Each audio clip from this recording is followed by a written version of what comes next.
Hi friends, இப்போ நம்ம bachelor biryani பண்ண போகிறோம். பொதுவாக பசங்க 4 பேர் இருக்காங்கன்னா எல்லா பொருளும் வாங்கி வைக்க மாட்டாங்க. வீட்டில் என்ன இருக்கோ அதை வச்சு செஞ்சு சாப்பிடுவாங்க. அவங்களுக்கு தான் இந்த பிரியாணி.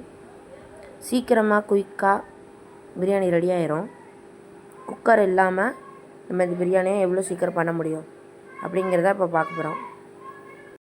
இப்போ நம்ம எண்ணெய் ஊற்றி கடுகு போட்டு பட்டை, கிராம்பு, பிரியாணி இலை அதெல்லாம் போட்டு சேர்த்துட்டு ஒரு 5 வெங்காயம் போட்டுவோம்.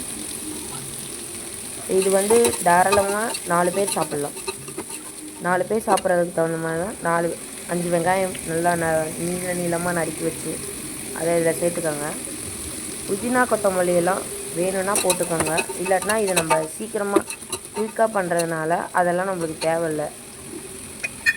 இருக்கிறத வச்சு நம்ம சமைக்கிற பேச்சுலர்ஸ் பிரியாணி தான் இது. நல்லா வதங்கி வரட்டும். நல்லா வதங்கிறதுக்கு கொஞ்சம் கல்லுப்பு போட்டுக்கோங்க. சிம்பிளாக பிரியாணி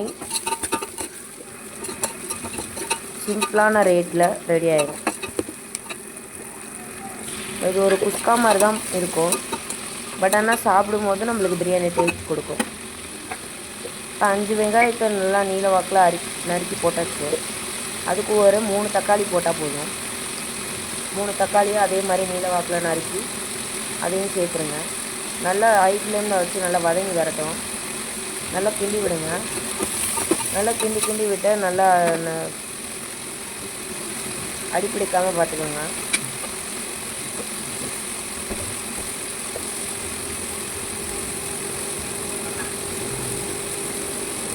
நல்லா வெங்காயமும் தக்காளியும் நல்லா வதங்கி வரட்டும். இதுக்கிடையில் ஒரு 3 டம்ளர் அரிசியை ஊற வச்சுக்கோங்க. ரொம்ப நேரம்லாம் வேணாம். குக்கிங் ஸ்டார்ட் பண்ணும்போது வச்சிங்கனாலே போதும். அப்புறம் நல்லா வதக்கி விடுங்க. அப்புறம் இஞ்சி பூண்டு பேஸ்ட்டு ரெடி பண்ணி வச்சுக்கோங்க. இப்போ நல்லா வதங்கினதுக்கப்புறம் ஒரு 1.5 ஸ்பூன் இஞ்சி பூண்டு பேஸ்ட்டு போடுங்க.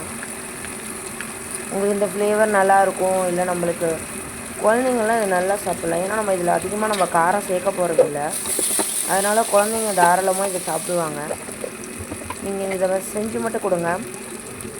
குழந்தைங்க எவ்வளோ விரும்பி சாப்பிட்றாங்கன்னு பாருங்கள்.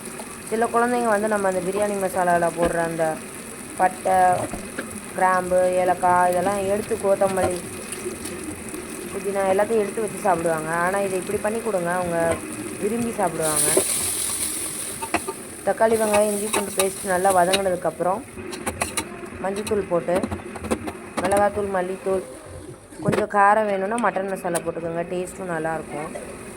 மட்டன் மசாலா போட்டுட்டு ஒரு 1/2 கிளாஸ் தண்ணி சேர்த்து அதை நல்லா கொதிக்க விடுங்க. நல்லா எண்ணெய் திரிஞ்சு வரட்டும். நல்லா எண்ணெய் திரிஞ்சு வர வரைக்கும் கொஞ்சம் சிம்லேயே வச்சு கொஞ்சம் நேரம் பண்ணுங்கள். அப்போ தான் எண்ணெய் திரிஞ்சு வரும். இப்போ கொஞ்சம் நல்லா எண்ணெய் திரிஞ்சு வந்துடுச்சு. இப்போ நம்ம அளந்து அரிசி எடுத்த 3 கிளாஸ் டம்ளர் அரிசி எடுத்து ஊற வச்சுருந்தோம்ல, அதே டம்ளரில் ஒரு 6 கிளாஸ் தண்ணி ஊற்றிக்குவோம். கொஞ்சம் பழைய அரிசியாக இருந்துச்சுன்னா இன்னொரு கிளாஸ் சேர்த்து ஊற்றி 7 கிளாஸாக வச்சுக்கோங்க. இது குக்கரில் எப்படி பண்ணுறோமோ அதே மாதிரி தான் நம்ம இந்த பாத்திரத்தில் பண்ணுறோம். நல்லா கொதித்து வரட்டும். இது அப்படியே குக்கரில் வச்சுட்டு ஒரு 3 விசில் 4 விசில் விட்டுட்டு எடுத்திங்கன்னா பிரியாணி ரெடி ஆகிடும். இப்போ நம்ம இதை தம் போட்டு பண்ணுறதுனால இது நல்லா கொதிக்கட்டும். நல்லா கொதித்து தண்ணி சுண்டட்டும். தண்ணி சுண்டி இந்த மாதிரி அரிசி தண்ணி எல்லாம் கம்மியாயிடும். அதுக்கப்புறம் நம்ம தம் போட்டுடலாம். இன்னும் கொஞ்சம் ட்ரை ஆகட்டும். ட்ரை ஆகிடுச்சு.